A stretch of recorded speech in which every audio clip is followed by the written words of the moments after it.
open up the assignment in Edmodo. For now, I'm going to add this video afterwards, so it might look a little bit different. So I want to open up my assignment sheet, which is right here, and I want to go over the requirements. So we're going to do a themed poster with these attached images. So I want to just grab these images here. There's attachments over here. So in your Edmodo post, you want to click on them, and then you want to download the largest one possible. So if it's this big, you want to download the bigger version. You don't want to just grab a small pixelated version. Your specs on this file here is going to be 21 3/4 by 29 inches. That needs to be vertical. So after you work on your design process and have your idea of what you're going to do with all these attached images, these are the only images that you're going to be using, then you can go ahead and open up Photoshop and start creating what you have sketched on paper. I want to see your sketches afterwards, so make sure you're uploading the sketches at the end of the assignment. Alright, so I'm going to go over it and start a new document. This is how you guys have to set it up. So change pixels to inches, because inside the specs it's 21 3/4 by 29. Alright, so 29 is the height because it's going to be vertical. So instead of being horizontal, it's left to right, vertical top to bottom. So we want to make sure that our required size is in there. Usually for print, it's 300. I would always start off by making your document 300. You never know when you need something for print, and it's always easier to start off having something for print and then working your way down for web. If you start being low resolution and working your way up, it gets pixelated. If you start with higher resolution and work your way down to a smaller size, it doesn't lose any resolution. So the name of your file is going to be your last name underscore first name underscore school underscore and grade. So school would be, just put DCTS. So I would go, it's last name first underscore first name underscore DCTS underscore 12 is the grade. So you can start off by creating your document, and then you would download some of the images here. So let me download a simple one for now. Let me download this one. You could get to this page, and then you can either right click on this area and save image, or else you could go to File, Save As, and then I'm going to save it to the desktop. So here's my file. I can just drag that over to Photoshop since I'm working in Photoshop. And I want to use the pen tool.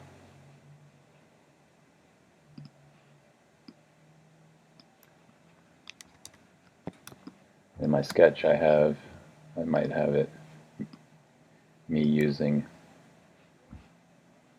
So here's one thing that I want you to understand, is that sometimes you might see that your pen tool is creating a stroke, which is up here. So if your pen tool is creating a stroke, you're pretty much making a shape. So this, on the second layer of your layers palette here, it might come up with shape. If you see that, just drag it to the trash and change shape to path. Right, so now when I'm creating my path, you see it's not making another layer. If you go into paths, this is where it's all happening, in the paths layers. Alright, so when I finish creating my selection here,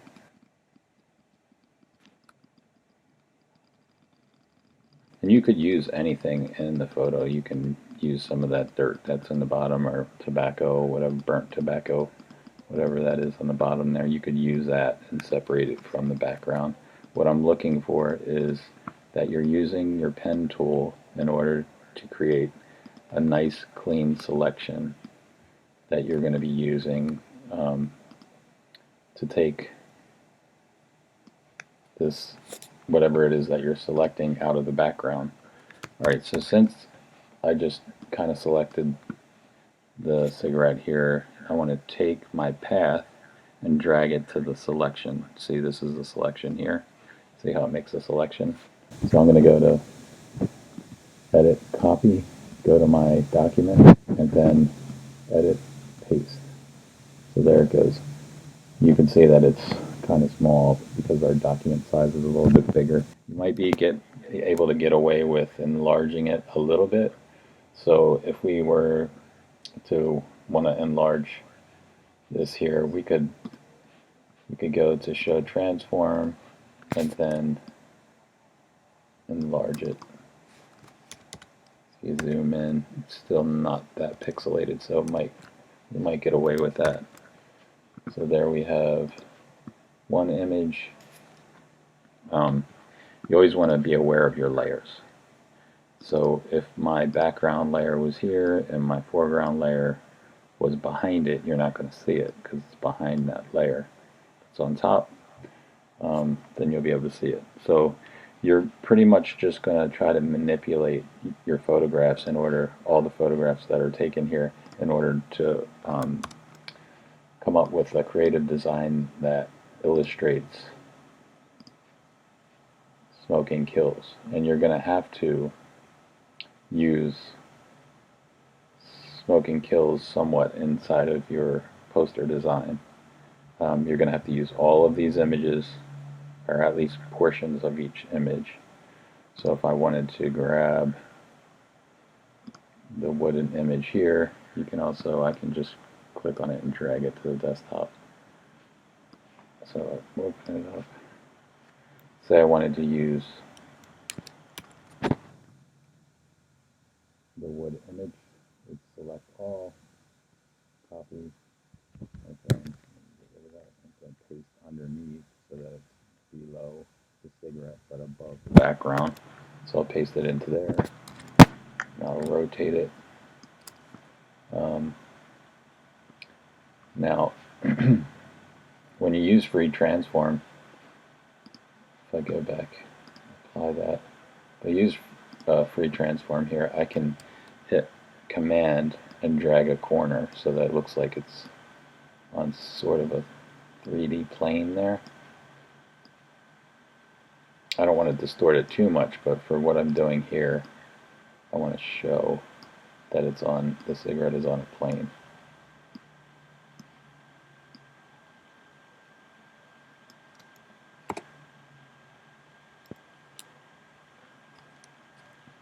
And maybe above that, I want to create a gradient that comes up a little bit. So I using the gradient, black to opaque, but then I want to just create like a little gradient going up. So click on my cigarette, have that selected in my layers. So I want to make a selection of that. So if I command click on that layer, it'll make a selection of whatever it is that's on that layer. So that's how I did that quickly.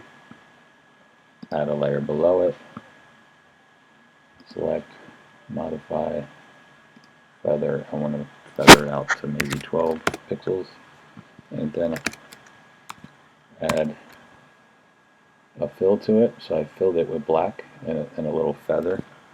I want to transform this and make it look like there's some sort of a shadow. It should be going this way.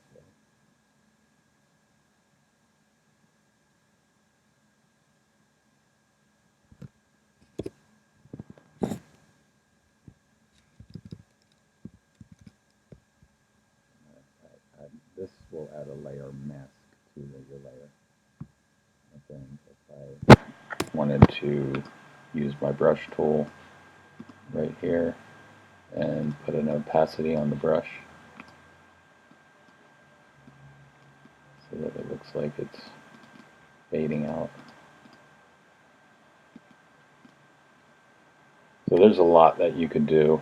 I'm just kind of going over it quickly. You might want to watch this video a couple times in order for you to figure out these different tools here. So I added a layer mask. I took away from parts of what's on this layer. I could also bring it back by selecting my brush back and taking, instead of having your foreground black, have it white, and I can add stuff back. I'm not really erasing it, I'm just kind of masking it out. So this will mask it out, and also it can bring it back if you need it, if you messed up or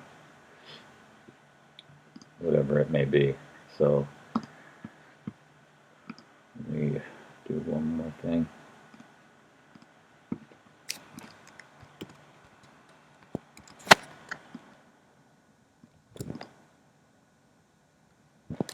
So just be creative. I mean, have fun with it. It's much better when you have a lot of fun with what you're working on and come up with some creative ideas. I'm just kind of freelancing this a little bit just to come up with a scene. You could say just by taking this texture, I created kind of a scene here, and if I had to use all the images that I have listed there, I would come up with something really creative. But just to get you guys rolling, I wanted to show you those couple things there, but I want you guys to really focus on trying to get the grasp of some of these tools here. Like, understand the layers palette, understand how to cut your objects out and make them look very clean, like this here. When you zoom in, you can see how clean that selection is. It almost looks like it belongs in there. So I've seen people take the eraser tool and try to erase areas. That will not make it clean. That will not make it look like this at all. It'll look amateurish, and I just don't want to see it. So make sure that you're not doing that. Alright, hopefully this helps you out in starting this project. Make sure you're following everything that's listed on that assignment sheet. So you want to follow all of this. If it says, you know, PDF, make sure it's PDF and high quality print. Maximum size is 10 megabytes, so if you save it and it's higher than 10 megabytes, maybe you have to do something in order for it to bring that down a little bit, either to, you know, if it doesn't have that it needs to be 300 dots per inch, maybe you could save it as being only 100 or maybe 75. Just make sure that that you're using all of the requirements also. So make sure you have a piece of every one of these images down here, and it should be due on Friday. Make sure you look at this rubric week before you upload the document.